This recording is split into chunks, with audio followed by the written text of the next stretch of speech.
மதச்சார்பற்ற தன்மை நீர்த்து போகிறது என்கிற எண்ணம் எங்களுக்கு வராதா? ஆஹா, இங்க எல்லாரையும் சமமா பார்க்கல. சட்டம் சொல்லுது எல்லாரும் சமம். ஆனால் சட்டத்தை செயல்படுத்த வேண்டிய அதிகார மட்டத்தில் உள்ளவர்கள் நம்மை சமமாக நடத்தவில்லை. இரண்டாம் தர மூன்றாம் தர குடிமக்களாகத்தான் நம்மை பார்க்கிறார்கள். நான் தலையில் தொப்பி போட்டிருந்தால் எனக்கு ஒரு நீதி, அதுவே அவர் இஸ்லாமிய அடையாளத்தில் இல்லாமல் வெவ்வேறு பெயர்களை கொண்டிருந்தால் அவர் வேறு விதமாக நடத்தப்படுகிறார். இதான உண்மை.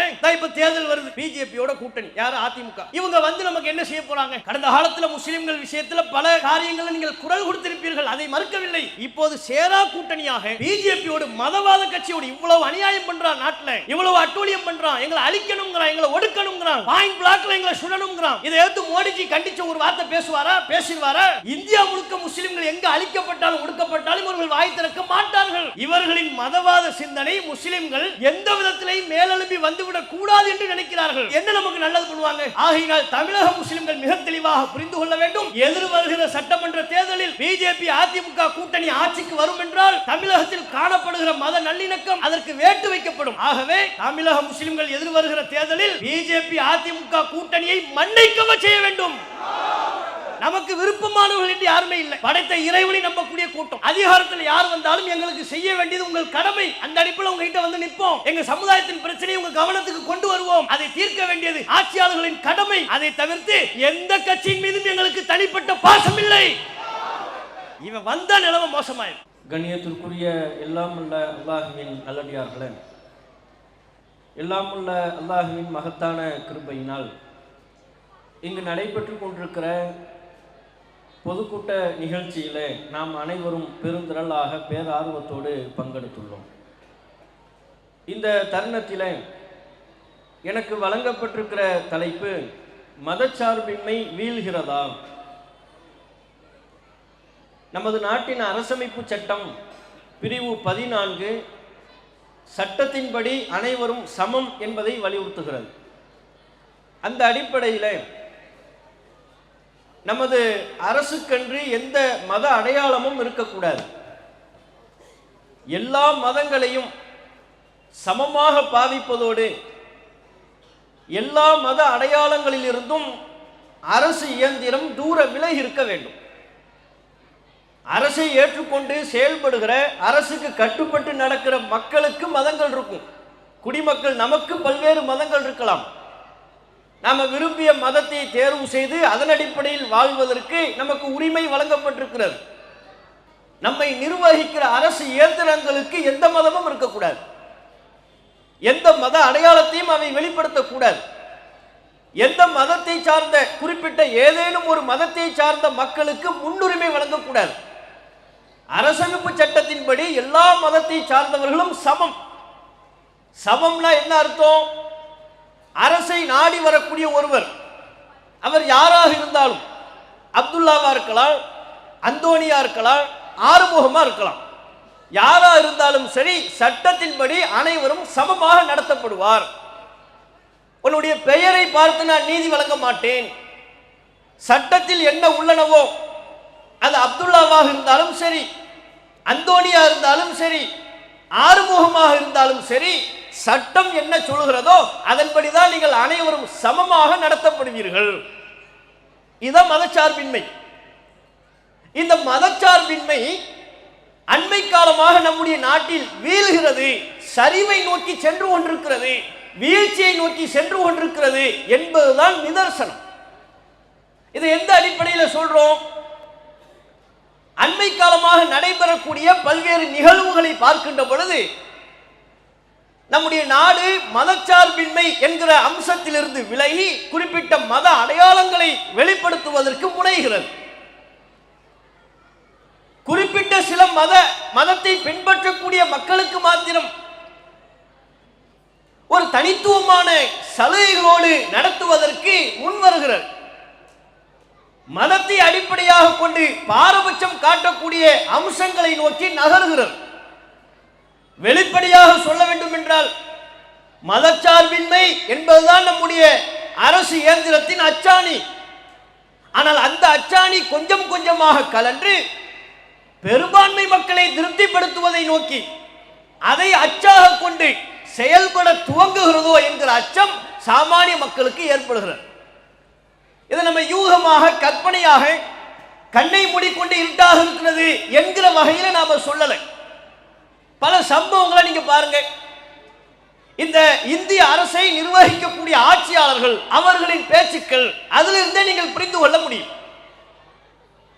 தமிழகத்தின் ஆளுநர் RN ரவி அவர் அண்மையில சில மாதங்களுக்கு முன்பு சொல்லியிருந்தார், மதச்சார்பின்மை என்பதெல்லாம் ஐரோப்பிய கலாச்சாரம், அந்த நாடுகளுக்கு பொருந்தும். ஆன்மீகத்தை மையமாக கொண்ட இந்தியா போன்ற நாட்டிற்கு மதச்சார்பின்மை தேவையில்லை அப்படிங்கிறார்.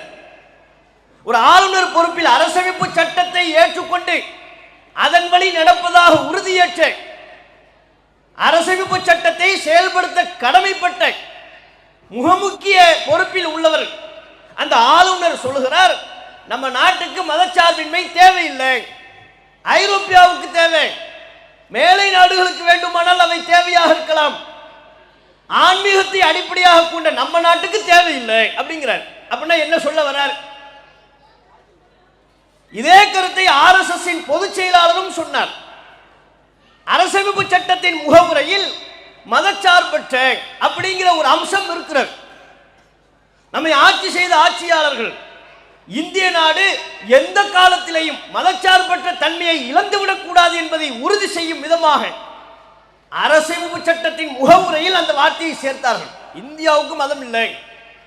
சொல்லப்போன பிரிவினை நேரத்தில் இந்தியா ஒரு குறிப்பிட்ட மதத்தை அடிப்படையாக கொண்டு செயல்பட வேண்டும் என்று இந்தியாவை ஆண்ட இந்த நாட்டின் சுதந்திரத்திற்காக பாடுபட்ட தலைவர்கள் முடிவு செய்ய வேண்டும் என்றால் அப்போது முடிவு செய்திருப்பார்கள். ஏன் மதத்தின் அடிப்படையில் பாகிஸ்தான் ஒரு தனி நாடாக சென்று விட்டது, மீதமுள்ள துண்டாக இந்தியா தனித்து நிற்கிறது. பல்வேறு மதங்களை பல்வேறு கலாச்சாரத்தை பின்பற்றக்கூடிய மக்கள் இருக்கிறார்கள். நாட்டின் சுதந்திரத்திற்காக ரத்தம் சிந்தியவர்கள் எல்லா மதங்களிலும் இருக்கிறார்கள். குறிப்பிட்ட ஒரு மதத்தை சார்ந்த மக்கள் மட்டும் இந்த நாட்டின் சுதந்திரத்திற்காக ரத்தம் சிந்தவில்லை. முஸ்லிம்கள் ரத்தம் சிந்தி இருக்கிறார்கள், கிறிஸ்தவர்கள் ரத்தம் சிந்தி இருக்கிறார்கள், இந்துக்கள் ரத்தம் சிந்தி இருக்கிறார்கள், எல்லா மதங்களை சீக்கியர்கள் ரத்தம் சிந்தி இருக்கிறார்கள். எல்லா மதங்களை சார்ந்தவர்களும் இந்த நாட்டின் சுதந்திரத்திற்காக ரத்தத்தை தங்களுடைய உதிரத்தை தியாகமாக வழங்கியிருக்கிறார்கள். ஆகவே நாம் அனைவரும் ஆங்கிலேயனை விரட்டியடிப்பதற்கு எப்படி ஒன்றுபட்டு நின்றோமோ அதுபோலவே இனிவரும் காலங்களிலேயும் நம்முடைய நாடு அந்த பயணத்தை தொடர வேண்டும். இந்திய அரசுக்கு மதச்சார்பு கிடையாது. இதை அரசமைப்பு சட்டத்தின் முகவுரையில் சேர்த்தார்கள். RSS பொதுச் செயலாளர் என்ன சொல்றாரு? முகவுரையில் இருக்கக்கூடிய மதச்சார்பற்ற என்கிற வார்த்தையை நீக்க வேண்டும், அந்த வார்த்தை நமக்கு தேவையில்லை அப்படிங்கிறார். மதச்சார்பற்ற என்கிற அந்த வார்த்தையை நீக்க இயலாது. பல்வேறு நீதிமன்ற தீர்ப்புகள் இருக்கிறது. இருந்த போதிலையும் RSS பொதுச் செயலாளர் அப்படி ஒரு கருத்தை சொல்ல வேண்டிய அவசியம் என்ன? ஆளுநர் ரவி சொல்கிறார், RSS சொல்கிறது, இவர்களுடைய சிந்தனையின் போக்கு வெளிப்படுகிறதா? இந்த இந்தியா மதச்சார்பற்ற நாடாக இருப்பதில் துளி கூட அவர்களுக்கு விருப்பம் கிடையாது. குறிப்பிட்ட ஒரு மத அடையாளத்தை வெளிப்படுத்த வேண்டும், குறிப்பிட்ட அல்லது பெரும்பான்மை மக்கள் எந்த மதத்தை சார்ந்தவர்களாக இருக்கிறார்களோ அந்த சார்பு கொண்ட நாடாக திகழ வேண்டும் என்பதை உள்ளூர விரும்புகிறார்கள். அதை இப்படியான வார்த்தைகளின் மூலம் வெளிப்படுத்துகிறார்கள். அதனால தான் நம்மை ஆட்சி செய்யக்கூடிய ஆட்சியாளர்கள், மத்தியில் இருக்கக்கூடிய ஆட்சியாளர்கள் பல்வேறு நேரங்களில் அவர்கள் இயற்றக்கூடிய சட்டங்களிலேயே மதச்சார்பு எட்டி பார்ப்பதை நீங்கள் பார்க்கலாம். CAA என்கிற சட்டம் என்ன கேட்டால் குடியுரிமை வழங்குவது என்று சொல்வார்கள். யாருக்கு குடியுரிமை வழங்குவது? குடியுரிமை வழங்குவதற்கான அளவுகோலாக எது முன்னிறுத்தப்பட்டது? மதச்சார்பற்ற இந்திய நாட்டில் CAA என்கிற சட்டத்தின் மூலம் மதத்தை அடிப்படையாக வைத்து குடியுரிமை வழங்கக்கூடிய அம்சத்தை கொண்டு வந்தார்கள். சொன்னார்களா இல்லையா? பாகிஸ்தான், பங்களாதேஷ், ஆப்கானிஸ்தான் போன்ற நாடுகளிலிருந்து வரக்கூடிய மக்கள் எல்லாருக்கும் குடியுரிமை கொடுப்பாங்க. யாருக்கு மட்டும் இல்லை? முஸ்லிம்களுக்கு மட்டும் இல்லை. முஸ்லிம் அல்லாத யார் வந்தாலும் குடியுரிமை. ஒரு குடியுரிமை வழங்குவதற்கு இவர்கள் மதத்தை தான் அளவுகோலாக வைத்தார்கள். அங்கே நம்முடைய நாட்டின் மதச்சார்பற்ற தன்மை கேள்விக்குள்ளாகிவிட்டது. CAA மட்டுமில்லை, ஊபி, குஜராத் போன்ற பிஜேபி ஆளக்கூடிய பல்வேறு மாநிலங்கள்ல மதமாற்ற தடை சட்டம் அப்படின்னு இருக்கு. மதமாற்ற தடை சட்டம்னா என்ன? கட்டாயப்படுத்தி யாரும் எந்த மதத்துக்கும் மாற்றக்கூடாது. எவன் மாத்துறான்? கட்டாயப்படுத்தி எவன் மாத்துறான்? அப்படி ஒண்ணு நடக்குதா? அந்தந்த மதத்தின் கருத்துக்கள், சித்தாந்தங்கள், அந்த மதத்தில் கூறப்படக்கூடிய அறிவுரைகள், பாகுபாடுகள் அவை பிடிக்காம அவனுக்கு பிடிச்ச மதத்துக்கு வர்றான். இதான் உண்மை, இதான் யதார்த்தம். ஆனால் இந்த பிஜேபி சங்க பரிவார குழுக்களை சார்ந்தவர்கள் இந்தியா முழுக்க என்ன பிரச்சாரத்தை செய்து வைத்திருக்கிறார்கள்? முஸ்லிம்கள் கட்டாயப்படுத்தி மதம் மாற்றுறாங்க, கிறிஸ்தவர்கள் கட்டாயப்படுத்தி மதம் மாற்றுகிறார்கள். ஆகவே இவர்களின் மதங்களுக்கு மாறுவதை தடுப்பதற்கு நமக்கு ஒரு சட்டம் தேவை. அதுதான் மதமாற்ற தடை சட்டம். இந்த மதமாற்ற தடை சட்டத்தின் மூலம் அந்தந்த மாநிலங்களில் உள்ள ஆட்சியாளர்கள் மக்களுக்கு கொடுக்கிற மெசேஜ் என்ன? எந்த காரணத்தை முன்வைத்தும் நீங்க முஸ்லிம்களா மாறக்கூடாது. மாறுவீர்களானால் உங்களுக்கு வழங்கப்படுகிற சலுகை ரத்து செய்யப்படும். மாறுவீர்களானால் நீங்கள் இலக்காக்கப்படுவீர்கள், அச்சுறுத்தப்படுவீர்கள், பல்வேறு குற்ற வழக்குகள் உங்கள் மீது பாயும். விளங்குதா உங்களுக்கு? அப்ப இவர்கள் மதமாற்ற தடை சட்டம் என்று ஒன்றை கொண்டு வருகிறார்களே பல்வேறு மாநிலங்களில், அதன் பின்னணியிலையும் இவர்கள் மதத்தை தான் அளவுகோலாக முன்னிறுத்துகிறார்கள். மதத்தை அடிப்படையாக கொண்டே மக்களை பாகுபடுத்துகிறார்கள். தெளிவா தெரியக்கூடிய ஒரு விஷயம். அப்ப இவர்கள் கொண்டு வருகிற ஒவ்வொன்றிலையும் இந்தியா முழுக்க புல்டோசர் நீதி என்கிற பெயரில் ஒரு அநியாயத்தை, ஒரு அநீதியை, ஒரு அக்கிரமத்தை கட்டவிழ்த்து விட்டார்கள். குறிப்பா பிஜேபி ஆளக்கூடிய மாநிலங்கள்ல, ஊபியில, இன்னும் பல்வேறு பகுதிகளில் புல்டோசர் நீதி என்றால் அந்த புல்டோசர் யாரை பதம் பார்த்தது, யாரை குறிவைத்தது? அவர்கள் வாயளவில் சொன்னது என்ன? ஆக்கிரமிப்பில் உள்ளவற்றை ஒரு அரசு அகற்றும் அல்லவா, ஆகவே அதை நாங்கள் செய்தோம். என்னப்பா பண்ண? ஆக்கிரமிப்புல வீடு கட்டி இருக்கிறான், ஆக்கிரமிப்புல ஒரு கட்டடம் இருக்கிறது, அதனை புல்டோசரை கொண்டு அகற்றினோம் அப்படின்னு சொன்னார்கள். சொன்னான்ல, அதுல உண்மை இருந்துச்சா? ஒரு பெரிய தெரு நடுவுல துண்டா ஒரு வீட்டை மாத்திரம் இடிக்கிறார்கள். இவ்வளவு பெரிய தெருவில் நடுவில் இருக்கக்கூடிய ஒரு வீடு மாத்திரம் எப்படிப்பா ஆக்கிரமிப்பில் கட்டப்படும்? ஒரு பெரிய தெரு இருக்குங்க, தம்புச்சட்டி தெரு போன்று ஒரு நீளமான தெரு, பல்வேறு வீடுகள், அதில் நடுவில் உள்ள ஒரு வீடு மாத்திரம் குறிவைக்கப்பட்டு புல்டோசரை கொண்டு வந்து இடித்து தரைமட்டமாக்குவார்கள். ஆனால் இதுக்கு பேர் ஆக்கிரமிப்பா? இலக்கு வைத்து அடிப்பதால்.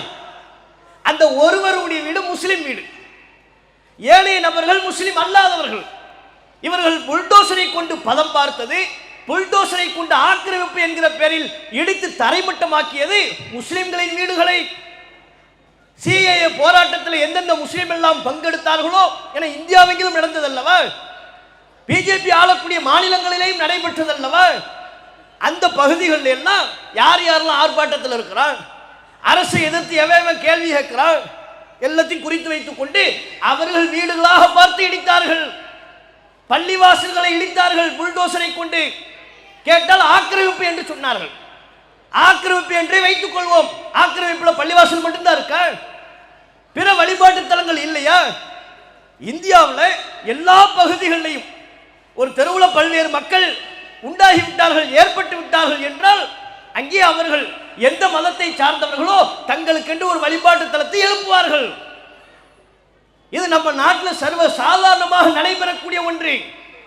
ஆனால் இவர்கள் ஆக்கிரமிப்பு என்று சொல்லி புல்டோசரை கொண்டு இடித்தது எதை மாத்திரம்? பள்ளிவாசல்களை மட்டும் இடித்தார்கள். இதனால் தான் ஊபியில் உள்ள ஊபி முதல்வர் யோகி ஆதித்யநாத்துக்கு பேர் என்ன தெரியுமா? பட்டம். சங்க பரிவார குழுவை சார்ந்தவர்களால் ரொம்ப பாசத்தோடு, அதீத அன்போடு அவருக்கு வைக்கப்பட்ட பட்டம் புல்டோசர் பாபா. யார் அந்த மொட்டைக்கு? அந்த மொட்டைக்கு பேர் என்னவா? புல்டோசர் பாபா. யோகி ஆதித்யநாத் அரசு நிகழ்ச்சி ஒண்ணுக்கு போறார்.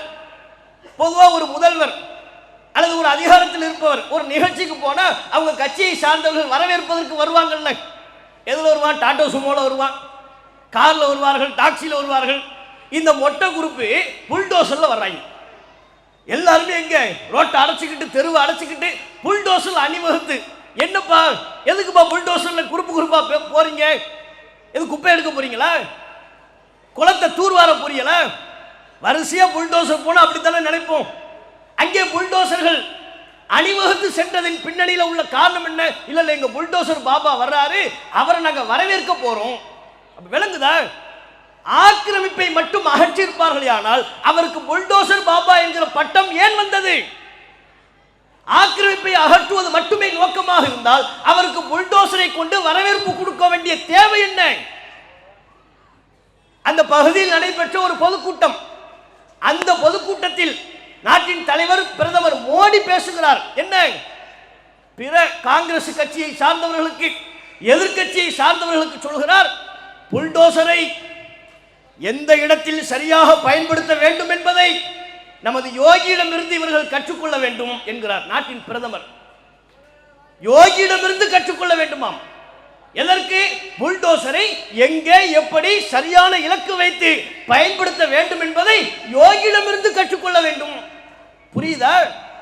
இத வெறும் ஆக்கிரமிப்பை அகற்றக்கூடிய விஷயமா, சிறுபான்மை மக்களை குறிவைத்து அவர்களுக்கு எதிரான வன்மத்தை, விஷத்தை பரப்பக்கூடிய பேச்சா? ஒரு நாட்டின் தலைவர் இப்படி பேசலாமா? எல்லா மக்களுக்குமான பிரதமர் இதை பேசலாமா? ஒரு முதல்வர் இப்படி செய்யலாமா? யோகி ஆதித்யநாத் மிக தெளிவாக சொன்னார்.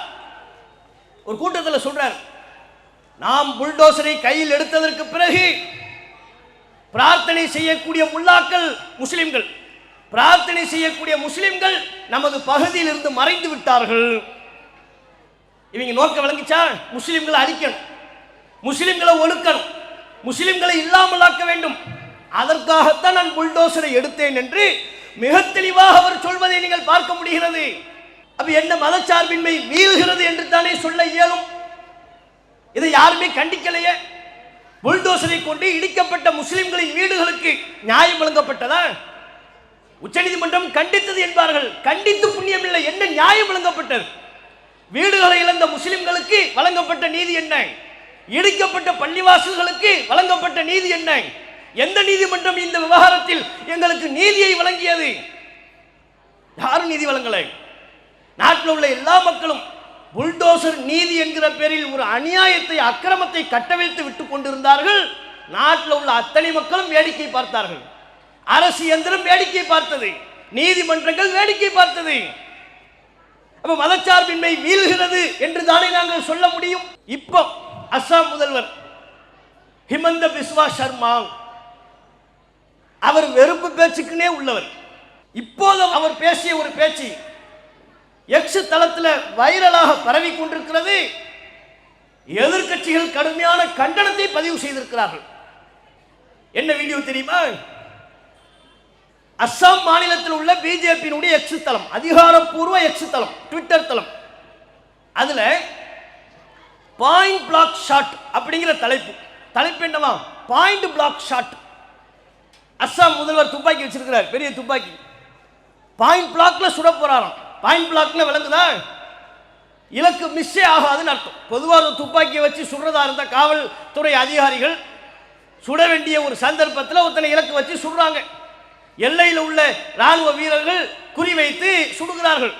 தூரத்திலிருந்து சுடும்போது என்னவாகும்? இலக்கு மாறும், துப்பாக்கி அசையும், தோட்டா திசை மாறி செல்ல வாய்ப்பு இருக்கிறது, மிஸ் ஆகிறதுக்கு வாய்ப்பு இருக்கு. எதிரி டார்கெட் மிஸ் ஆகிறதுக்கு வாய்ப்பு இருக்கு. இப்படிங்கிற சூழல்ல எதிரி மிஸ் ஆகவே முடியாது.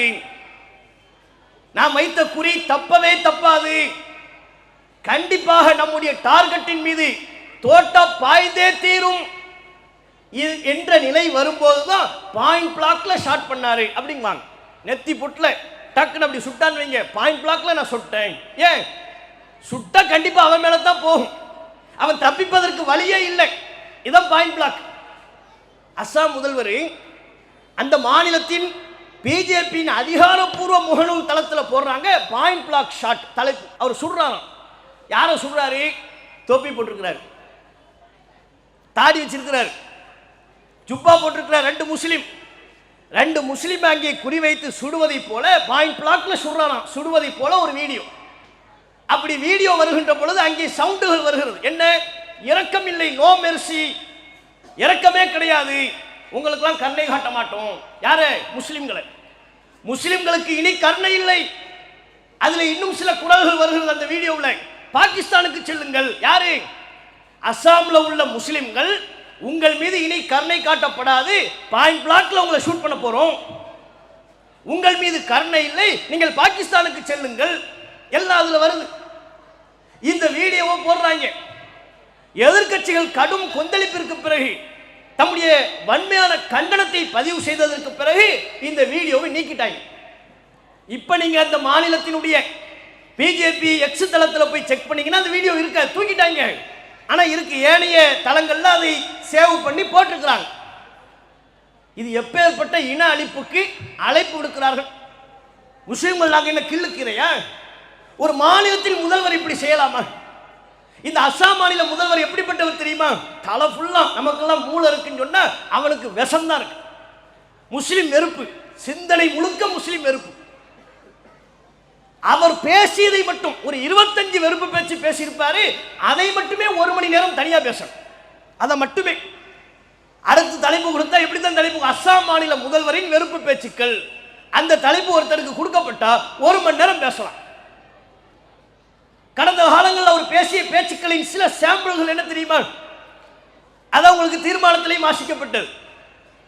அங்க அஸ்ஸாம் மாநிலத்தில் உள்ள முதல்வர்கள் ரிக்ஷா ஓட்டுறாங்க. எல்லாம் ஏழைப்பாளி சாமானியர்கள் தான். நம்மலாம் எங்க நம்ம பெரிய பணக்காரங்களா இருக்கிறோம், ரிக்ஷா ஓட்டிக்கிட்டு இருக்கிறானா இவன். இந்த அயோக்கியன் சொல்றான், இவனுக்கு என்ன மரியாதை?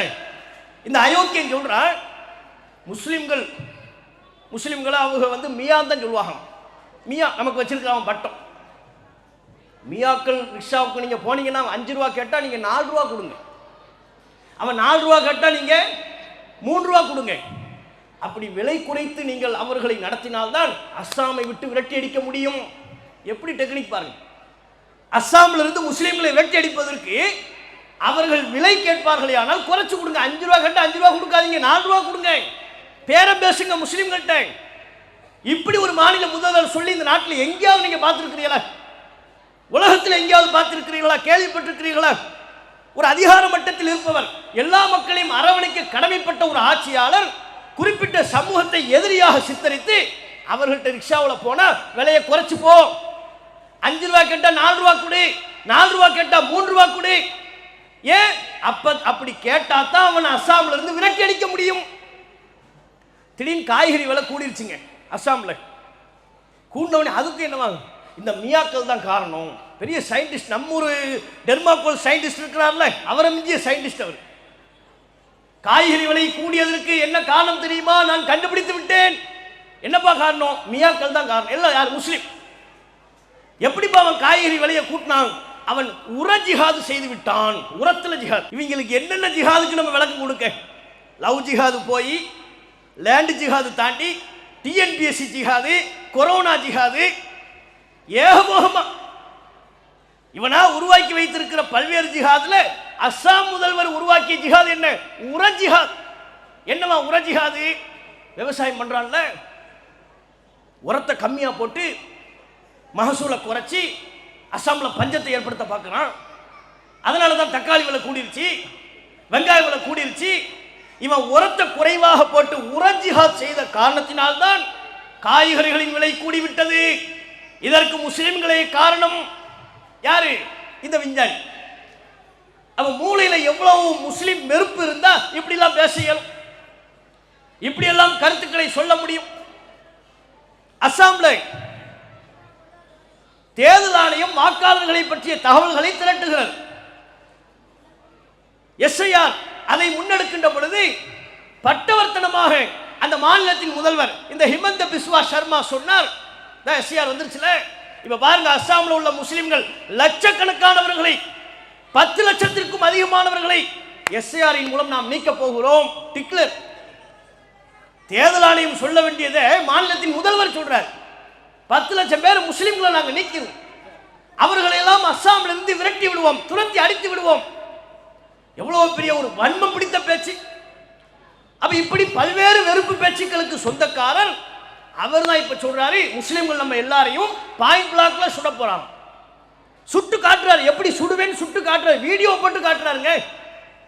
இதே ஒரு முஸ்லீம் செய்திருந்தால், ஒரு வீடியோவை போட்டிருந்தால் அந்த முஸ்லீம் நிம்மதியாக வாழ முடியுமா? எத்தனை வழக்குகள் அவன் மீது பாய்ந்திருக்கும்.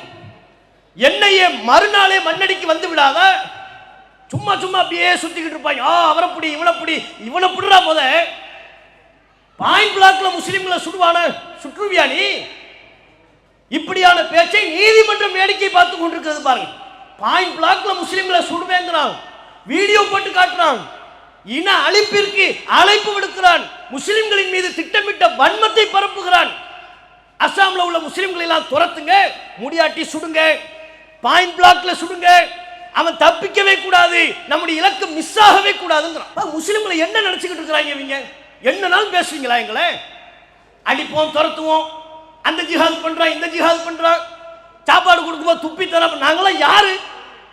இந்த நாட்டிற்கு அந்நியமானவர்களா? நீங்கள் அதிகாரத்திற்கு வந்ததற்கு பிறகு எங்களை அடக்க வேண்டும், ஒடுக்க வேண்டும் என்பதையே குறியாக வைத்து செயல்படுகிறீர்கள். இதை தட்ட வேண்டிய நீதிமன்றங்கள் வேடிக்கை பார்த்துக்கிட்டு இருக்கு. அதைவிட பெரும் வேதனை, நீதிமன்றத்தில் நீதிபதிகளாக வந்து அமர்பவர்களே இந்த சிந்தனையில் உள்ளவர்கள் தான் வந்து அமர்கிறார்கள். அதான் உண்மை. பல்வேறு நீதிமன்ற நீதிபதிகள் இப்ப அவங்க நீதிபதிகளா இல்லை, முன்னால அவங்க நீதிபதிகளா இருந்தாங்க. அவங்க சொன்ன கருத்துக்களை எல்லாம் நீங்க பாத்தீங்கன்னா அவங்க எப்பேற்பட்ட சிந்தனையில் இருந்து எந்த பயிற்சி பட்டறையில் பாடம் பெற்று வந்தார்கள் என்பதை நீங்கள் கேட்டு விட்டாலே சொல்லிவிட முடியும். ராஜஸ்தான் மாநில முன்னாள் உயர் நீதிமன்ற நீதிபதி அவர் தான் நீதிபதி என்கிற பொறுப்பில் இருந்த போது பேசிய பேச்சு என்ன தெரியுமா பேசுறாரு? பசுவை நமது நாட்டின் தேசிய விலங்காக அறிவிக்க வேண்டும் அப்படிங்கிறார்.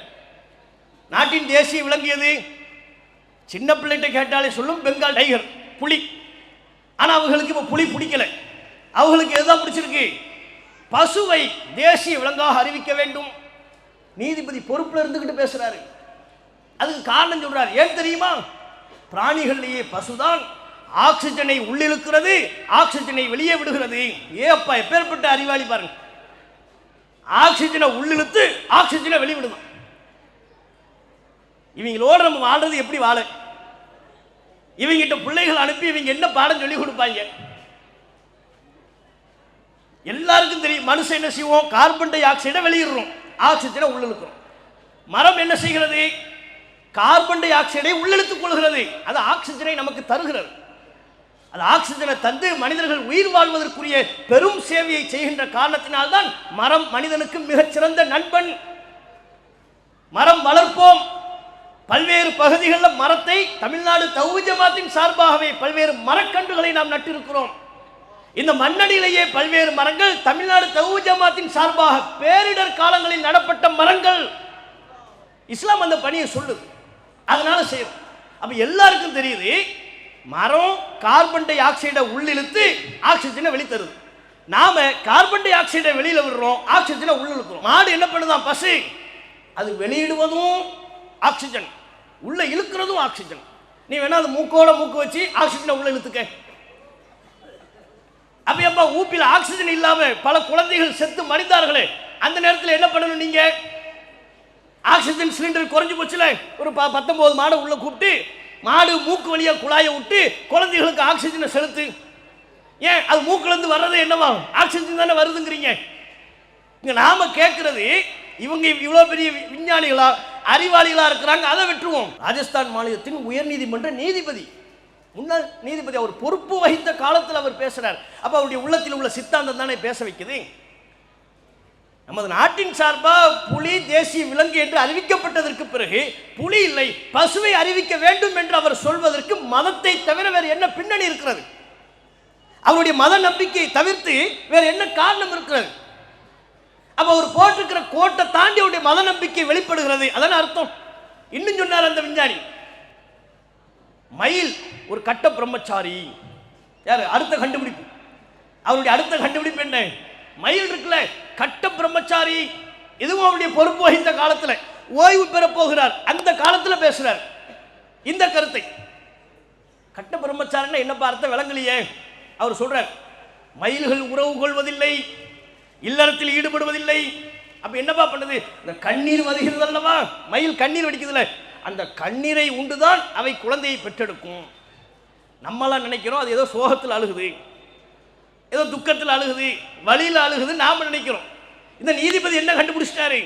மயில் அது சோகத்தில் துக்கத்தில் கண்ணீர் வடிக்கவில்லை, பிறகு கண்ணீரை உண்டுதான் மயில் கற்பம் தரிக்கிறது அப்படிங்கிறார்.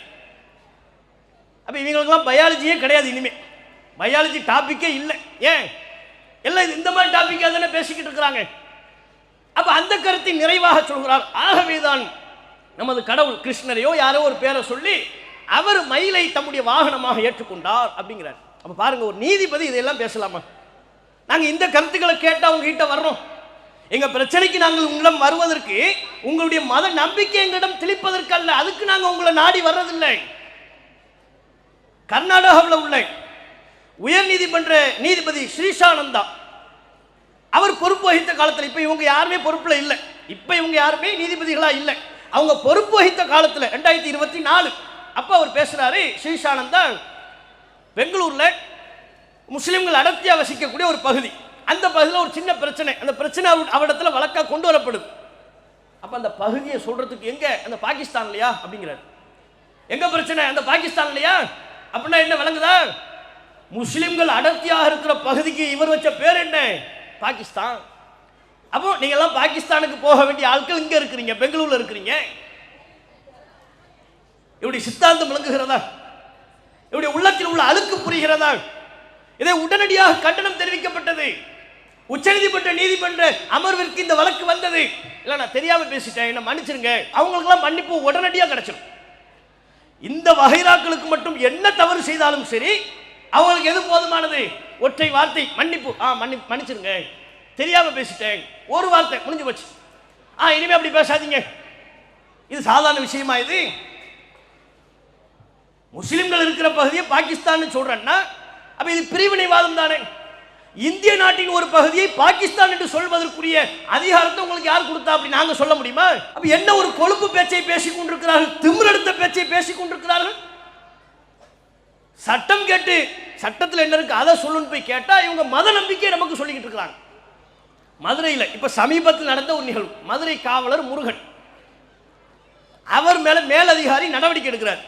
என்ன நடவடிக்கை? சொல் பேச்சு கேட்க மாட்டேங்கிறாரு. எப்ப பாரு நம்ம ஒரு வேலை சொன்னா ஒரு வேலை கேட்க மாட்டேங்கிறாரு.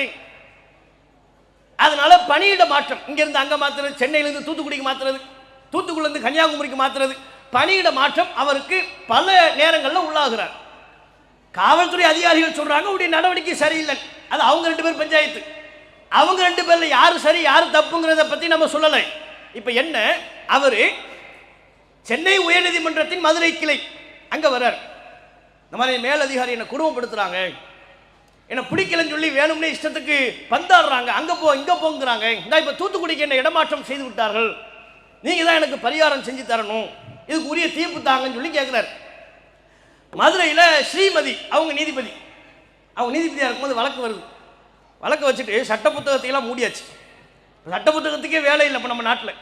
சட்ட புத்தகத்தையெல்லாம் மூடி அவர் ரொம்ப கஷ்டப்படுறாரு, இதுக்கு கர்மா அடிப்படையில் நான் உங்களுக்கு சிறந்த தீர்வை வழங்குகிறேன். எது இப்போ எது வந்துருச்சு? கர்மா. கர்மா அடிப்படையில் எப்படி சிறந்த தீர்வு? அது எப்படி தீர்வு கொடுக்குறாரா?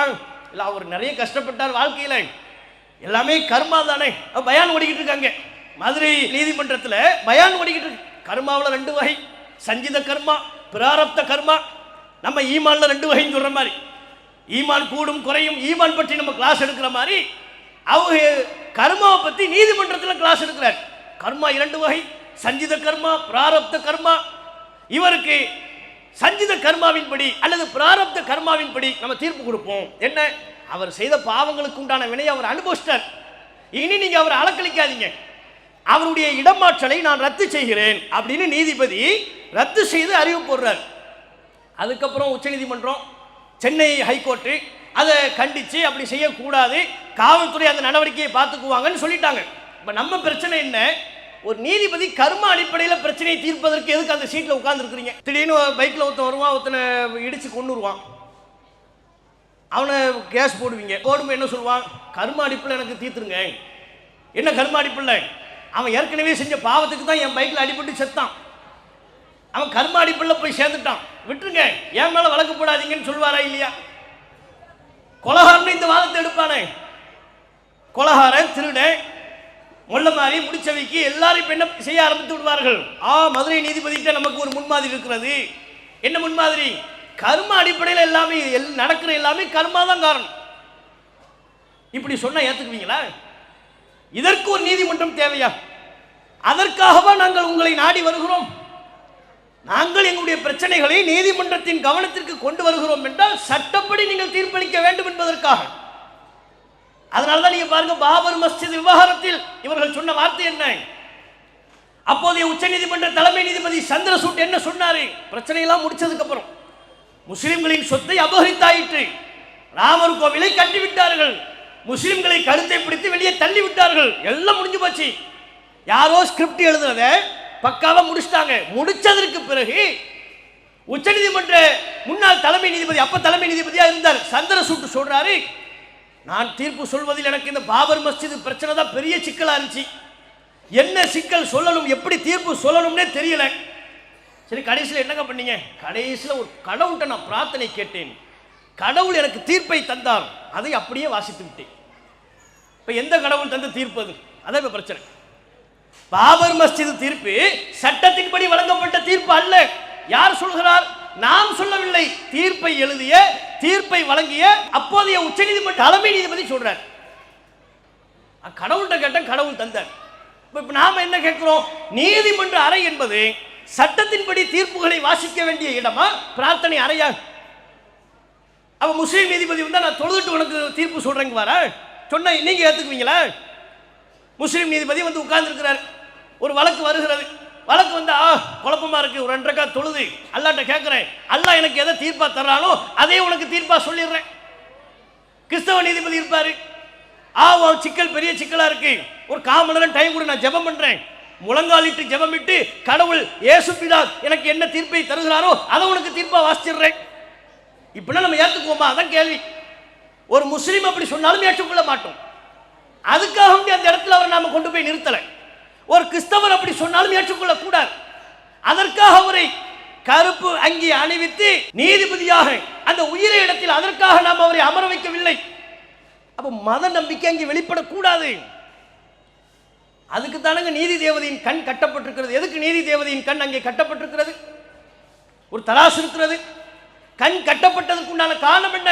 வருகின்ற நபரின் மதத்தை நான் பார்க்க மாட்டேன், அவன் பேர் என்ன எனக்கு தெரிய வேண்டிய அவசியம் இல்லை, அவன் என்ன மதம், என்ன நிறம், என்ன குலம், என்ன கோத்திரம், எதுவுமே எனக்கு தேவையில்லை. அதையெல்லாம் நான் பார்க்கவே மாட்டேன். வந்த ஆளை பார்க்க மாட்டேன், கருப்பா சிவப்பா பார்க்க மாட்டேன், முஸ்லிமா இந்துவா கிறிஸ்தவரா பார்க்க மாட்டேன். அப்போ பிரச்சனையை மட்டும் தான் நான் கேட்பேன், பிரச்சனையை கேட்பேன். சட்டம் என்ன தீர்ப்பை சொல்கிறதோ அதை நான் வழங்குவேன். இந்த கருத்தை வெளிப்படுத்துவதற்கு தானே நீதிமன்ற தேவதை கண் கட்டப்பட்டிருக்கிறது. அது நீதியின் குறியீடு தானே. பாபர் மஸ்ஜித் விவகாரத்தில் பட்டவர்த்தனமா சொல்றாங்க, கடவுள்கிட்ட கேட்டேன், கடவுள் தந்தாரு சொல்லியாச்சு, இப்ப என் பிரச்சனை ஓவர், உங்க பிரச்சனை ஓவர், எங்க பிரச்சனை, எங்களுக்குள்ள நீதி என்ன? இதே மாதிரி அங்க வாரணாசியில கியான்வாபி பள்ளிவாசல் பிரச்சனை வருது. அதை ஆய்வு செய்யணும், உள்ளுக்குள்ள சிவலிங்கம் இருக்கிறது, அது இருக்கிறது, இது இருக்கிறதுன்னு சொல்லி வழக்கு வருது. அந்த வழக்கை எடுத்து விசாரிக்கிற நீதிபதி அவர் என்ன சொல்றாரு? ஒரு தீர்ப்பை சொல்லிடுறார். ரவிக்குமார் திவாகர் 2022 அந்த வாரணாசி கீழமை நீதிமன்றத்தின் நீதிபதியாக இருந்தவர். அவர் சொல்றாரு, நான் தீர்ப்பை சொல்லிட்டேன். என்ன தீர்ப்பு சொல்லிட்டாரு? அரசமைப்பு சட்டத்தின் எந்த கூறுகளையும் கவனிக்காம நீங்க போய் ஆய்வு பண்ணுங்கன்ட்டார். வழிபாட்டுத்தல பாதுகாப்பு சட்டம் இருக்கிறது. வழிபாட்டுத்தல பாதுகாப்பு சட்டத்தின்படி புதிதாக பாபர் மஸ்ஜிதை தவிர்த்து எந்த பள்ளிவாசலுக்கும், எந்த கோவிலுக்கும், எந்த வழிபாட்டு தலத்திற்கும், சுதந்திர காலத்தில் இருந்த எந்த வழிபாட்டு தலத்திற்கும் பிற நபர்கள் உரிமை கோர முடியாது. அது எங்க பள்ளிவாசலை இடிச்சு கட்டப்பட்டிருக்கிறது, இது எங்கள் கோவில் இடிச்சு கட்டப்பட்டிருக்கிறது, எங்க சர்ச்சை இடிச்சு கட்டப்பட்டிருக்கிறது, போய் கேட்கவே கூடாது. போய் நின்றாலும் நீதிமன்றம் அந்த வழக்கை எடுத்துக்கொள்ள கூடாது. பாபர் மஸ்ஜிதை தவிர்த்து வழிபாட்டு தலங்கள் சுதந்திர காலத்தில் இருந்த எல்லா வழிபாட்டு தலங்களும் முறையே பாதுகாக்கப்படும். அதான் வழிபாட்டு தல பாதுகாப்பு சட்டம். அந்த சட்டத்தின்படி ஆய்வு செய்வதற்கு அனுமதிக்க கூடாதுங்க. ஆனா இவங்க என்ன செய்யறாங்க? இவர் என்ன பண்றாரு? ஞானவாபியில போய் ஆய்வு பண்ணுங்கிறார். சொல்லிட்டாரா? அதுக்கப்புறம் ஒரு பேட்டியில சொல்றாரு, யாரு? சந்திரசூட் மாதிரி, எனக்கு ஞானவாபி பெரிய பிரச்சனை, அதுக்கு நான் என்ன சொல்லணும்னு யோசிச்சுக்கிட்டு இருந்தேன். கண்டிப்பா நான் சொன்ன அந்த தீர்ப்பை எல்லாம் பார்த்தேன், அது நான் சொல்லவில்லை, ஏதோ ஒரு பவர் என்னை இயக்கியது, சூப்பர் நேச்சுரல் பவர் எனக்கு வந்து விட்டதுங்கிறார். ஸ்பைடர் மேன் ஆயிட்டாரான்னு தெரியல. சூப்பர் நேச்சுரல் பவர்னா என்ன? ஒரு அதீத சக்தி என்னை இயக்கியது. அந்த சக்தியின் வெளிப்பாடாகத்தான் நான் அந்த ஞானவாபி பள்ளிவாசலுக்குரிய உத்தரவை பிறப்பித்தேன்கிறார் ஒரு நீதிபதி சொல்றார். அப்ப சூப்பர் நேச்சுரல் பவரின் படி உங்களை யார் தீர்ப்பு கொடுக்க சொன்னால்? அதுக்கா நீங்க நீதிபதியா உட்கார்ந்து இருக்கிறீங்க? அப்ப அவர்களே சொல்கிறார்கள் சட்டத்தின்படி நாங்கள் தீர்ப்பளிக்கவில்லை என்கிறார்கள். கல்கத்தாவில் முன்னாள் உயர் நீதிமன்ற நீதிபதி அஜித் கங்கோபாத்யாய அவர் ஒரு பேட்டியில் இருக்கிறார். நீதிபதி பொறுப்பை எல்லாம் நிறைவு செய்ததற்கு பிறகு பேட்டி எடுக்கிறாங்க. அவர்கிட்ட கேட்குறாங்க, உங்ககிட்ட ஒரு கேள்வி. இப்போ நான் 2 பேரை சொல்லுவேன். அந்த 2 பேரில் ஒரு ஆளை நீங்கள் தேர்வு செய்யணும். யாரை தேர்வு செய்வீங்க? சரி, பேரை சொல்லுங்கிறார். காந்தி, கோட்சே. இந்த 2 பேரில் இப்போ நீங்கள் யாரை தேர்வு செய்வீங்க? யார்கிட்ட கேட்கப்படுற கேள்வி சாமானியன்ட்ட இல்லை. ரோட்டோரத்தில் கடை வைத்து நடத்தக்கூடிய ஒரு சாமானியன் அல்ல. ஒரு நீதிபதி சட்டத்தை மதித்து சட்டத்தை படித்து அதன்படி தீர்ப்பளிப்பதாக உறுதியேற்றுக் கொண்ட ஒரு மிகப்பெரிய அரசின் பொறுப்பு வகித்தவர். அவருடைய ஓய்வு காலத்திற்கு பிறகு கேட்கப்படுற முன்வைக்கப்படுகிற கேள்வி காந்தி, கோட்சே 2 பேர்ல நீங்க யார் பக்கம் நிற்பீங்க? 2 பேர்ல நீங்க யாரை தேர்வு செய்வீங்க? இப்ப இந்த சபையில கேட்கிறோம், காந்தி, கோட்சே 2 பேர்ல யாரை தேர்வு செய்வீங்க? யாரு? காந்தி. இந்த நாட்டில் யார்கிட்ட போய் கேட்டாலும் கண்ணை மூடிக்கொண்டு யாரை சொல்வார்கள்? காந்தி. அவருடைய வரலாறு தெரிய வேண்டும் என்கிற அவசியம் இல்லை. காந்தி கொல்லப்பட்டவர், கோட்சே கொலையாளி. அங்கே பெயர் அல்ல முக்கியம், சித்தாந்தம் அல்ல முக்கியம். அவற்றையெல்லாம் விட கொலையாளி, அவன் குற்றவாளி, அவன் பக்கம் நாம் நிற்கக்கூடாது. காந்தி கொல்லப்பட்டவர், பாதிக்கப்பட்டவர், அவர் பக்கத்தில் நாம் நிற்க வேண்டும். உங்களுக்கு காந்தியை பிடிச்சாலும் பிடிக்காட்டாலும், அவர் சொன்ன கருத்துக்கள்ல உடன்பாடு இருந்தாலும் இல்லாவிட்டாலும் காந்தியின் பக்கம் தானே இந்த தேசம் நிற்கிறது. அவர் என்ன தெரியுமா சொன்னாரு?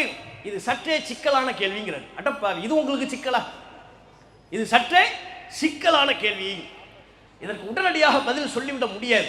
இதுக்கே உனக்கு உடனடியாக பதில் சொல்ல முடியாதுன்னா நீங்க சொன்ன தீர்ப்புலாம் எந்த லட்சணத்தில் இருக்கும்? காந்தியா கோட்சேவா? இதுவே கஷ்டமா இருக்கான். 8 கால் பூச்சிக்கு எத்தனை காலு? சற்றே கடினமான கேள்வி. இதை நான் சற்று யோசித்து விட்டு தான் பதில் சொல்ல வேண்டும்னு சொன்னா அவனை பெரிய கணித மேதைன்னு சொல்ல முடியுமா?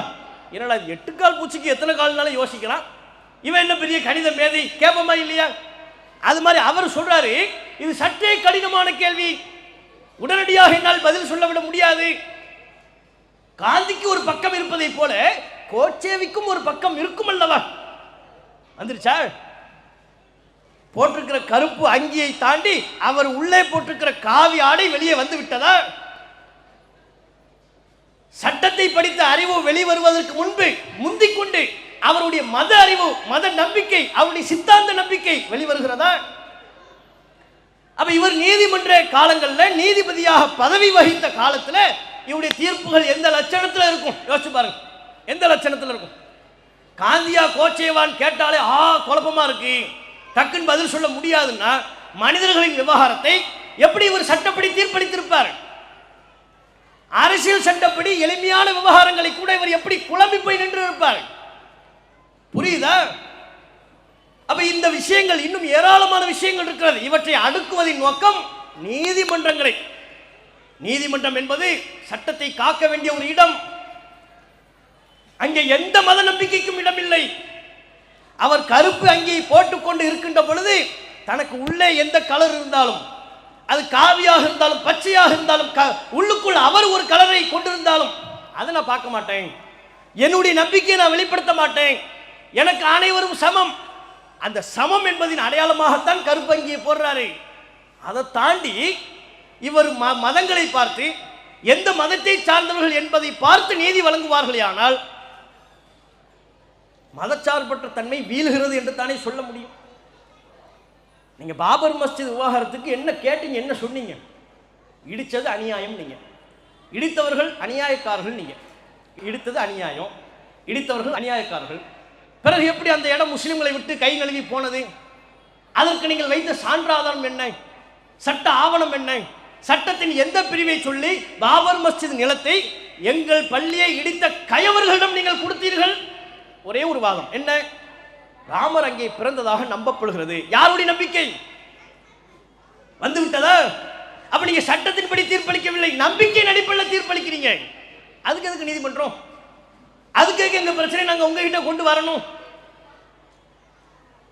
நீங்க பாருங்க, இவர்களுடைய நீதி எந்த அளவிற்கு பாரதூரமாக, பாகுபாடாக, மதத்தை வைத்து பிளவுபடுத்துவதாக இருக்கிறது என்பதற்கு சிறந்த உதாரணம் உமர் காலித். உமர் காலித் பண்ண தப்பு என்ன? எத்தனை நாட்களாக அவர் சிறைவாசத்தில் இருக்கிறார்? 1000 நாட்களை தாண்டி, 3 வருடங்களை தாண்டி சிறையில் அனுபவித்துக் கொண்டிருக்கிறார். உங்களால் என்னால் இருக்க முடியுமா? யோசிச்சு பாருங்க. ஒரு 3 நாள் குடும்பத்தை விட்டு, பிள்ளை மனைவி மக்கள் எல்லோரையும் விட்டு விட்டு, நண்பர்களை விட்டு விட்டு 3 நாள் வனாந்தர காட்டில் சிறையில் போய் இருந்துட்டு வாங்க. அங்க தர சாப்பாடு நமக்கு ஒத்துக்குமா? அங்கு குடியிருப்பது நமக்கு பொருந்துமா? குற்றவாளிகளுக்கு அந்த தண்டனையை கொடுக்கலாம், மாற்றுக்கருத்துக்கு இடமில்லை.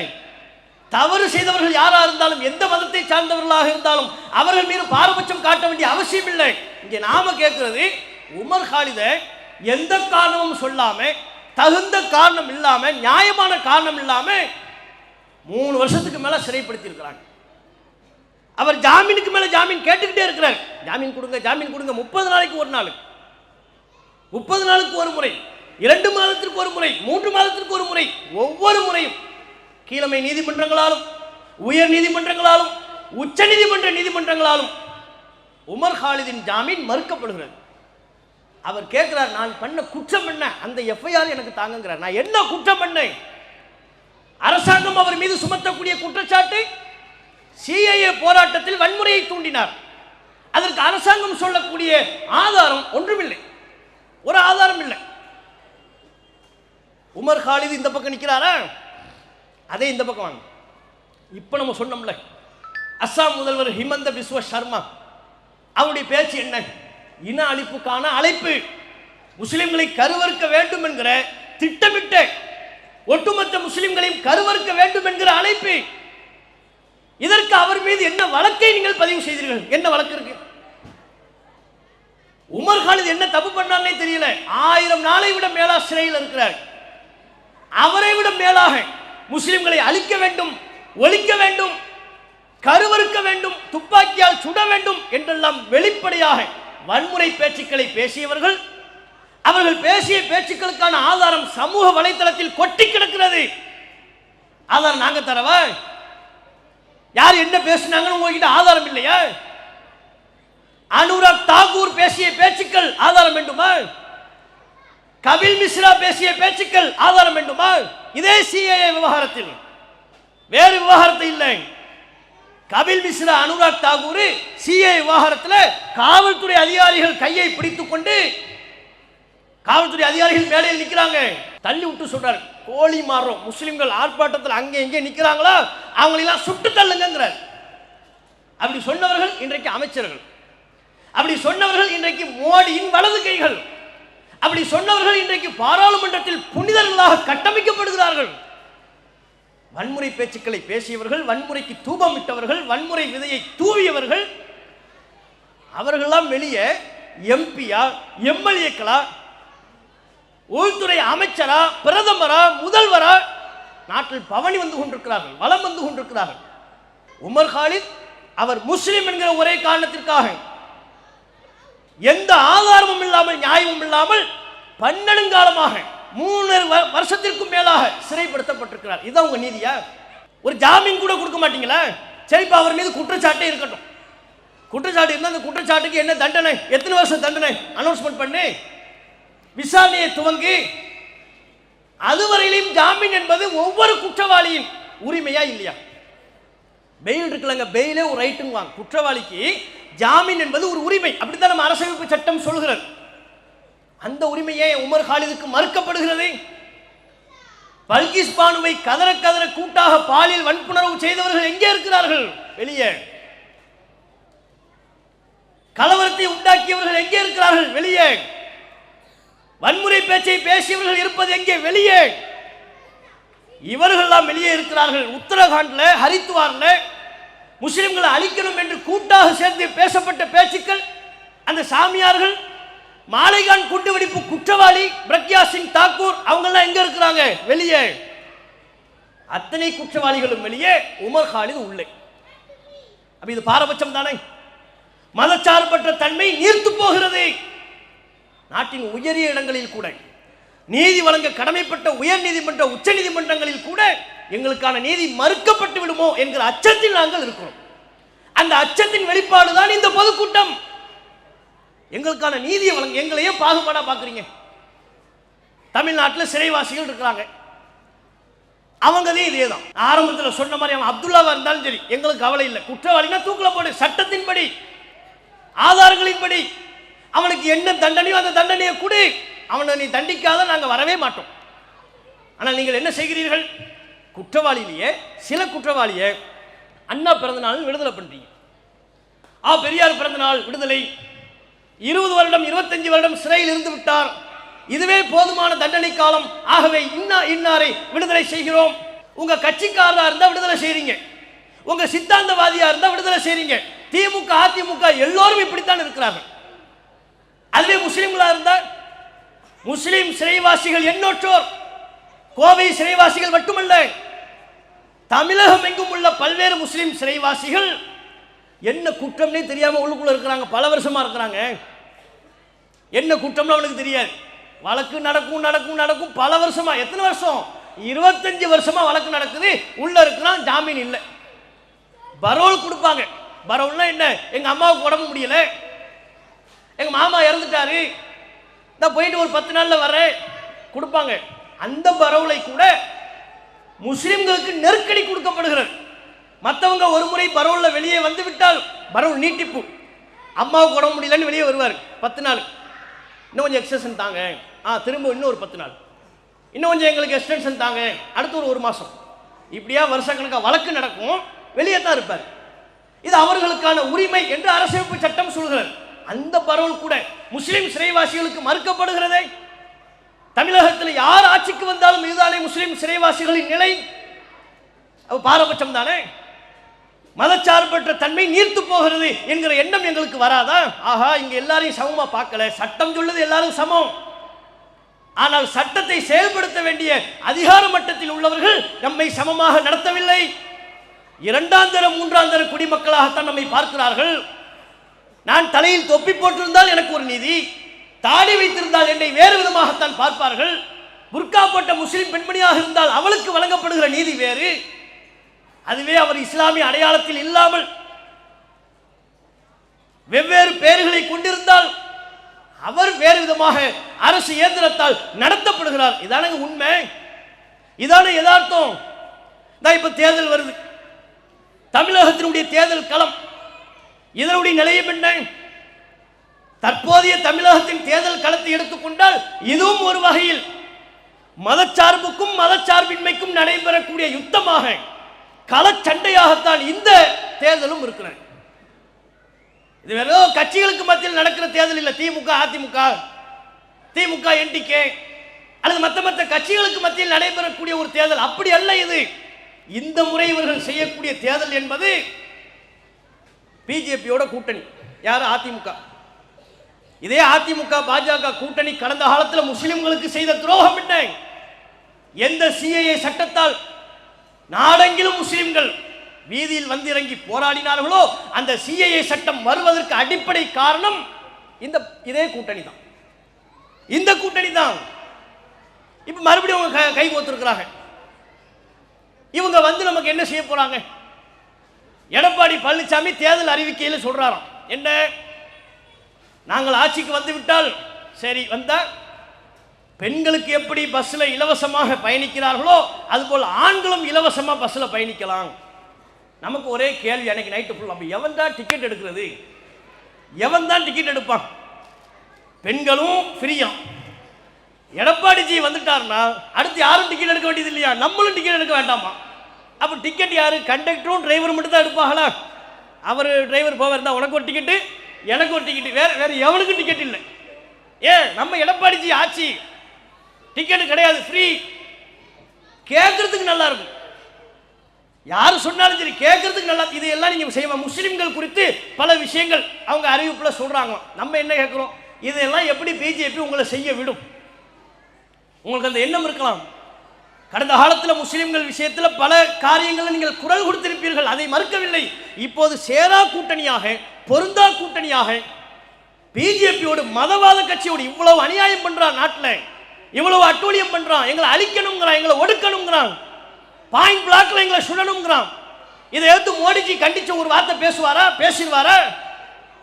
இப்ப நாங்க கேட்கிறோம், பிஜேபி ஆளக்கூடிய மாநிலங்கள்ல, தமிழ்நாட்டில் மத வெறுப்பு பேச்சுக்கு எதிராக ஒரு சட்டத்தை கொண்டு வாங்க. நீங்க இவ்வாறு முஸ்லிம்களுக்கு எதிராக, சீக்கியர்களுக்கு எதிராக, ஏன் இந்துக்களுக்கு எதிராக மத வெறுப்பை பகிரங்கமாக எவன் பேசினாலும் அவர் மீது தக்க நடவடிக்கை எடுக்கப்படும். மத வெறுப்பு பேச்சுக்கு எதிரான ஒரு சட்டம் கொண்டு வாங்க பார்ப்போம். கொண்டு வரவே மாட்டார்கள். இந்த அஸ்ஸாம் முதல்வரின் பேச்சுக்கு எதிராக தமிழக பாஜக ஒரு அறிவிப்பு கொடுக்க சொல்லுங்க. அண்ணாமலை வந்து பேச சொல்லுங்க, நயினார் நாகேந்திரனை பேச சொல்லுங்க. பேச மாட்டார்கள்.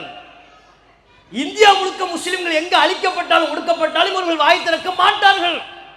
அவங்களோட நீங்க கூட்டணி வைத்துக் கொண்டு எங்களுக்கு எப்படி நன்மை பண்ணுவீங்கன்னு நாங்க கேட்கணும். எப்படிப்பா எங்களுக்கு நன்மை பண்ணுவீங்க?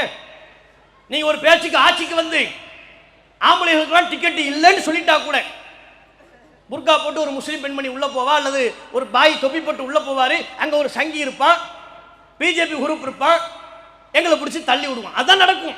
இவர்களின் மதவாத சிந்தனை முஸ்லிம்கள் எந்த விதத்திலையும் மேலெழும்பி வந்துவிடக் கூடாது என்று நினைக்கிறார்கள். இவங்க என்ன நமக்கு நல்லது பண்ணுவாங்க? சிறைவாசிகள் விஷயத்தில் நாங்க தக்க தீர்வை தருவோம். திமுகவும் தரல, சரி அதிமுக தரணும் நினைச்சா பிஜேபி விட்டுருவாங்களா? தர விடுவார்களா? முஸ்லிம்களுக்கு எந்த நலவு ஏனும் செய்ய இவர்கள் விட்டு விடுவார்களா? விடவே மாட்டார்கள். இப்ப நாம இருக்கிற இந்த நிலையை விட இன்னும் நிலைமையை மோசமாக்குவார்கள். அதை தவிர்த்து வேறு எதுவுமே நடக்காது. ஆகையினால் தமிழக முஸ்லிம்கள் மிக தெளிவாக புரிந்து கொள்ள வேண்டும். எதிர் வருகிற சட்டமன்ற தேர்தலில் பிஜேபி அதிமுக கூட்டணி ஆட்சிக்கு வரும் என்றால் தமிழகத்தில் காணப்படுகிற மத நல்லிணக்கம், மத ஒற்றுமை அதற்கு வேட்டு வைக்கப்படும். ஆகவே தமிழக முஸ்லிம்கள் எதிர் வருகிற தேர்தலில் பிஜேபி அதிமுக கூட்டணியை மன்னிக்கவ செய்ய வேண்டும். இவங்க ஆட்சிக்கு வந்தா நம்மள நிம்மதியா இருக்க விட மாட்டார்கள். நமக்கு விருப்பமானவர்கள் என்று யாருமே இல்லை. இவங்க தான் நமக்கு ரொம்ப அப்படியே நமக்கு சொர்க்கத்தை காட்டிடுவாங்க. ஒருத்தனும் கிடையாது. நாங்கள் அல்லாஹ்வை தான் நம்புறோம். படைத்த இறைவனை நம்பக்கூடிய கூட்டம். அதிகாரத்தில் யார் வந்தாலும் எங்களுக்கு செய்ய வேண்டியது உங்கள் கடமை. அந்த அடிப்பில் உங்ககிட்ட வந்து நிற்போம். எங்க சமுதாயத்தின் பிரச்சனையை உங்க கவனத்துக்கு கொண்டு வருவோம். அதை தீர்க்க வேண்டியது ஆட்சியாளர்களின் கடமை. அதை தவிர்த்து எந்த கட்சியின் மீதும் எங்களுக்கு தனிப்பட்ட பாசம் இல்லை. இவன் வந்தா நிலைமை மோசமாயிடும். இப்ப இடையில இன்னொருத்தர் வர்றாரு, விஜய் வர்றாரு. அண்ணா நான் வந்துட்டோம்ண்ணா. சரிங்கண்ணா, வந்து என்னென்ன பண்ண போறீங்க? சினிமா ஷூட்டிங் இருக்கு, நான் போயிட்டு வந்து சொல்றேன்னா. நம்ம சின்ன சின்ன விசிலுங்கண்ணா, அதை தாண்டா அடிச்சுக்கிட்டு இருக்கிறாங்க அவங்க. தியேட்டருக்கு வந்து சினிமா படத்தை பார்த்து விசில் அடிச்சு தான் வாழ்க்கையை நாசமாக்குறான். இப்போ நாம என்னன்னா, விஜயை பத்தி எந்த முன்முடிவுக்கும் நாங்கள் வரல, விட்டுருங்க, அப்படியே வைப்போம். பிஜேபி இயக்குது அப்படி இப்படி அந்த பேச்சுக்கே நாங்கள் வரல. இப்போ நீங்க களத்தில் இருக்கவா செய்றீங்க? இப்போ நீங்க களத்தில் இருக்கக்கூடிய நபர் அல்ல. தமிழகத்தின் நலன் சார்ந்தோ அல்லது சிறுபான்மை மக்களின் முஸ்லிம்களின் பிரச்சனை சார்ந்தோ எந்த பிரச்சனைக்கு நீங்க இப்போ குரல் கொடுத்தீங்க? வக்ஃபு விஷயத்தை தவிர்த்து வேறு எதிலையும் இவர்கள் குரல் கொடுக்கவே இல்லை. நம்மளோட வந்து நிற்கவே இல்லை. கேட்டா சொல்றாங்க எங்களுக்கு கூட்டணியே தேவையில்லைங்கிறாங்க. ஏப்ப ஆண்டாண்டு காலமா தமிழகத்தை ஆண்ட கட்சிகளே எங்களுக்கு கூட்டணி தேவைங்கிறோம். திமுக சொல்றாங்க கூட்டணி இல்லாம எங்களுக்கு ஒண்ணுமே முடியாது. அதிமுக சொல்லுது எங்களுக்கு கூட்டணி இல்லாம ஒண்ணுமே முடியாது. இவங்க நாங்க வந்து சாலிடா ஜெயிச்சு நேரா எந்த சீட்ல தான் போய் உட்காருவோம். காலை வைக்கிறதே சட்டப்பேரவையில் தான் காலை வைப்போம். சிஎம் சீட்ல தான் போய் உட்காருவோம். அதுக்கிடையில் இந்த கவுன்சிலர் சீட்டு, எம்எல்ஏ சீட்டு, அந்த சீட்ல எங்களுக்கு தேவையே இல்லை. என்ன அரசியல், என்ன கருத்தை நீங்க மக்களுக்கு சொன்னீங்க? எந்த பிரச்சனையில உங்களுடைய கருத்தை, உங்களுடைய சித்தாந்தத்தை தெளிவா சொன்னீங்க? தேர்தல் பக்கத்தில் வந்துருச்சு, எல்லா கட்சியும் ஊருகூடா போய் பிரச்சாரம் பண்றான். இவங்க ஒரு பிரச்சாரத்தையும் காணும், ஒரு சித்தாந்தத்தையும் காணும், ஒரு கருத்தையும் சொல்லவில்லை. மிக குறிப்பாக முஸ்லிம்களின் நம்முடைய பிரச்சனை சார்ந்து திருப்பரங்குன்ற பிரச்சனை நடந்துச்சுல்ல, 2 ஸ்டாண்டு தானே. திருப்பரங்குன்றத்தில் நடக்கிறது அநியாயம், மிக தெளிவா தெரியும். அந்த அநியாயத்திற்கு கருப்பு அங்கி அணிந்து கொண்ட நீதிபதிகள் துணை போகிறார்கள், பட்டவர்த்தனமா தெரியும். எல்லோரும் அதை சொல்கிறார்கள். முன்னாள் உயர்நீதிமன்ற நீதிபதிகள், சென்னை உயர்நீதிமன்ற நீதிபதிகளே அதை சொல்கிறார்கள். அப்படி இருக்கின்ற பொழுது இந்த விவகாரத்தில் ஒன்று என்ன செய்யணும் பாருங்க. முஸ்லிம்களின் வழக்கம், அவன் ஆட்டை தூக்கிட்டு மேலே போய் அறுக்க போறேங்குவான். அது மார்க்கத்தில் இல்லை, அது அந்த டாபிக் இப்போ இல்லை. அதை தடுக்கிறாங்க. நீ அங்கே போய் ஆட்டை அறுக்கக்கூடாது. முஸ்லிம்களை ஆடை மேலே கொண்டு போகக்கூடாதுன்னு தடுக்கிறாங்க, கோழியை மேலே கொண்டு போகக்கூடாதுன்னு தடுக்கிறாங்க. இந்த பக்கம் தர்காவுக்கு பக்கத்தில் உள்ள தூணில் தீபம் ஏற்ற அனுமதிக்கிறாங்க. இது பாரபட்சமா இல்லையா? தர்காவுக்கு பக்கத்தில் உள்ள தூணில் தீபம் ஏற்ற நீங்கள் அனுமதிப்பீர்களே, ஆனால் அதற்குண்டான சான்று என்ன, சட்ட பிரிவு என்ன, அது யாருக்கான இடம், எந்த பிரச்சனையும் தீர்க்கப்படவே இல்லை. எந்த பிரச்சனைக்கும் முடிவு காணாம ஏத்திட்டு தான் மறுவேளைங்கிறார் நீதிபதி. சரி, இப்படி ஒரு அநியாயம் நடக்குதுல்ல, எல்லோரும் கொந்தளிக்கிறார்கள். ரெண்டு சார்பு, ஒன்று பிஜேபி சங்க பரிவாரங்களின் அந்த சார்பு, இன்னொன்று முஸ்லிம்கள் பாதிக்கப்படுறாங்க, அவனை ரொம்ப ஓவரா அடிக்கிறீங்க, அவன் உரிமையை பறிக்கிறீங்க, இப்படித்தான் முத்தலாக்கு விஷயத்திலே நீங்க கொடுமை பண்ணீங்க, அதிகாரம் உங்க கையில் இருக்குன்னு ஆட்டம் போடுறீங்க, அதெல்லாம் தப்பு அப்படின்னு இந்த பக்கம். இப்போ நீங்க ரெண்டுல ஏதாவது ஒரு பக்கம் நிக்கணும்ல, அதைத்தானே அண்ணன் ஜீமான் சொன்னார், ஒன்று அந்த பக்கம் நில்லு அல்லது இந்த பக்கம் நில்லு, நடுவில் நின்னா லாரியில் அடிபட்டு செத்துருவேன் சொன்னாரா இல்லையா? இப்போ அதே தான் இந்த விவகாரத்தில் நீங்கள் எந்த பக்கம் நின்னீங்க? அதுக்கு மீடியாவில் விஜய் கட்சியை சார்ந்தவர்கள், நம்ம சமூகத்தில் மற்றவங்களெல்லாம் விட்டுருங்க, நான் நம்ம சமூகத்தில் உள்ளவங்களை தான் பேசுகிறேன். நம்ம சமூகத்தில் உள்ளவர்கள் அவர் அமைதியாக இருப்பதே அரசியல். அடப்பா, இது என்றா புது அரசியலாக இருக்கு. ஒரு பிரச்சனை நடந்தால் அமைதியாக இருக்கிறதே அரசியலா? அது பெரிய அந்த அரசியல் எங்களுக்கு தேவையில்லைப்பா. எங்களை அடிப்பான், எங்களை கொளுத்துவான், எங்கள் வீட்டை புல்டோசரை கொண்டு வந்து இடிப்பான், இப்படி பார்த்துக்கிட்டு இருப்பிய. கேட்டால் அமைதியாக இருப்பதே பெரிய அரசியல். அந்த அரசியல் எங்களுக்கு வேண்டாம். அமைதியாக இருப்பது ஒரு அரசியல் ஆகுமா? ஒன்று சரி தப்பு, இது சரி இது தவறு, ஏதாவது ஒரு கருத்தின் பக்கம், உங்கள் கருத்து என்னவோ உங்கள் சிந்தனை என்னவோ அதன் பக்கம் நீங்கள் தெளிவாக நிற்கணும். கருத்தை சொல்லாமல் அமைதியாக பிரச்சனையை கடந்து செல்வது அது அயோக்கியத்தனம், அரசியல் அல்ல. அதை செய்கிறாங்க. இதை தெரியாமல் நம்ம பாயம்மாக்கள், யார் நம்ம தாய்மார்கள், புர்கா போட்ட ஸ்ரீதேவிகள், எங்கள் ஊருக்கு விஜய் வந்தா அப்படியே கட்டி பிடிச்சி முத்தம் கொடுக்கணும் போல இருக்கு. இவன் மூஞ்சில துப்பக்கூடாது, அவ்வளவுத்த கட்டி வச்சிருக்கிறான் பாருங்க மனைவியா. அவன் புருஷக்காரனை கூப்பிடணும், மண்ணடிக்கு கூப்பிட்டு நடு ரோட்டில் வச்சு. இது அரசியலுக்கு அப்பாற்பட்டு பேசுவோம். அரசியலுக்கு அப்பாற்பட்டு எந்த நடிகனை எந்த தலைவனை நீ சொன்னாலும் தான் வாழும் காவல் தெய்வம்ங்கிறார் ஸ்டாலினை, தப்பு. அது எப்படி நீங்க சொல்வீங்க? இதே முஸ்லீமுக்கு ஸ்டாலினையும் கலைஞரையும் நபீல் நாயகத்திற்கு பிறகு இவர் தான் எங்களுக்கு வந்த தூதர், நாங்க அப்படிலாம் நாங்கள் சொல்ல மாட்டோம். அதெல்லாம் ஈமானுக்கு உழைவிக்கிற பேச்சுக்கள், இறை நம்பிக்கைக்கு வேட்டு வைக்கக்கூடிய பேச்சுக்கள். அதே மாதிரிதான் இந்த மூதேவி, இந்த ஸ்ரீதேவி சொல்றாங்க, அவ எங்க ஊருக்கு வந்தா கட்டி பிடிச்சி கன்னத்தில் முத்தம் கொடுப்பேன். சரிம்மா, உன் புருஷன் யாருமா? அந்த திருவாளர் பரிசுத்தம், அந்த தீன்குல செல்வன் யாரு பார்த்தே ஆகணுமே. நாங்க எப்பேற்பட்ட நிலை பார்த்தீர்களா? அப்ப மிக தெளிவாக நாம் இருந்து கொள்ள வேண்டும். களத்தின் சூழல் மிக மோசமானதாக இருக்கிறது. மதச்சார்பின்மை வீழ்ச்சியை நோக்கி சென்று கொண்டிருக்கிறது. இந்த நேரத்தில் முஸ்லிம்களுக்கும் மட்டுமல்ல, ஒட்டுமொத்த ஜனநாயகத்தை விரும்பக்கூடியவர்களுக்கும் நாம் முன்வைக்கக்கூடிய ஒரே வேண்டுகோள், இந்த மதச்சார்பின்மை வீழ்வதை தடுக்க வேண்டுமா? நம் கைகளில் உள்ளது.